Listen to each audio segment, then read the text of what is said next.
Pan, le grand Pan, le dieu de la nature, était un savant musicien. Il jouait sur une flûte de roseau, et le son de sa flûte de roseau était si doux qu'il en devint orgueilleux et se crut plus savant que le plus grand musicien de tous les dieux, Apollon, le dieu soleil. De sorte qu'il défia Apollon d'oser venir se mesurer à lui. Apollon accepta le défi, car il désirait punir la vanité de Pan. Ils choisirent le mont Tynolus pour juge, car personne n'est si vieux ni si sage que les montagnes. Lorsque Pan et Apollon se rendirent devant Tynolus, leurs partisans les suivirent pour écouter, et l'un de ceux qui suivaient Pan était Midas, roi de Phrygie. Pan joua d'abord. Il souffla dans sa flûte de roseau. Il en sortit un son si étrange et cependant si captivant que les oiseaux sautillèrent de branche en branche pour se rapprocher. Les écureuils quittèrent leur nid en toute hâte, et les arbres même balançaient leurs troncs en mesure.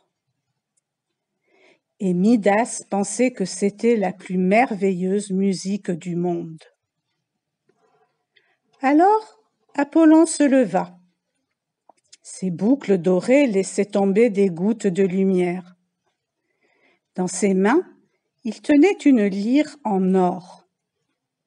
Et quand il toucha les cordes de la lyre, il se fit une musique telle que jamais personne n'en avait entendu de semblable. Les bêtes sauvages de la forêt s'arrêtèrent, comme changées en pierre. Les arbres empêchaient leur feuillage de bruire. L'air et la terre étaient silencieux comme un rêve. Quand l'écho de la dernière note se fut évanoui, tous les auditeurs tombèrent aux pieds d'Apollon et le proclamèrent vainqueur. Tous, sauf Midas. Le roi de Phrygie ne voulut jamais admettre que la musique d'Apollon fût plus belle que celle de Pan.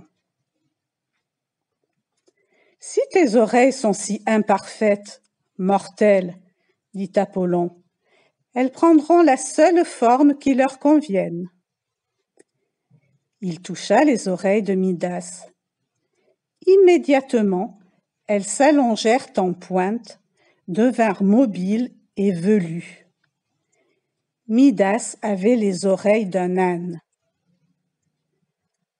Pendant longtemps, le roi de Phrygie s'arrangea pour cacher ses oreilles. Mais un jour, son barbier découvrit le fatal secret. Il savait qu'il ne devait pas le dire, sous peine de mort. Et cependant, il ne pouvait pas le garder. À la fin, n'y tenant plus, il s'en alla dans la prairie, fit un trou dans la terre, mit sa bouche à l'entrée et chuchota. « Midas, le roi Midas, a des oreilles d'âne. » Puis il s'en alla. Hélas, quelque temps après, une touffe de roseaux sortit du trou, raconta le secret aux arbres alentours. Les arbres le dirent aux petits oiseaux, qui le chantèrent partout. Et même à ce jour, lorsque le vent siffle à travers les roseaux, ils se penchent et se disent l'un à l'autre en raillant « Midas, le roi Midas a des oreilles d'âne. »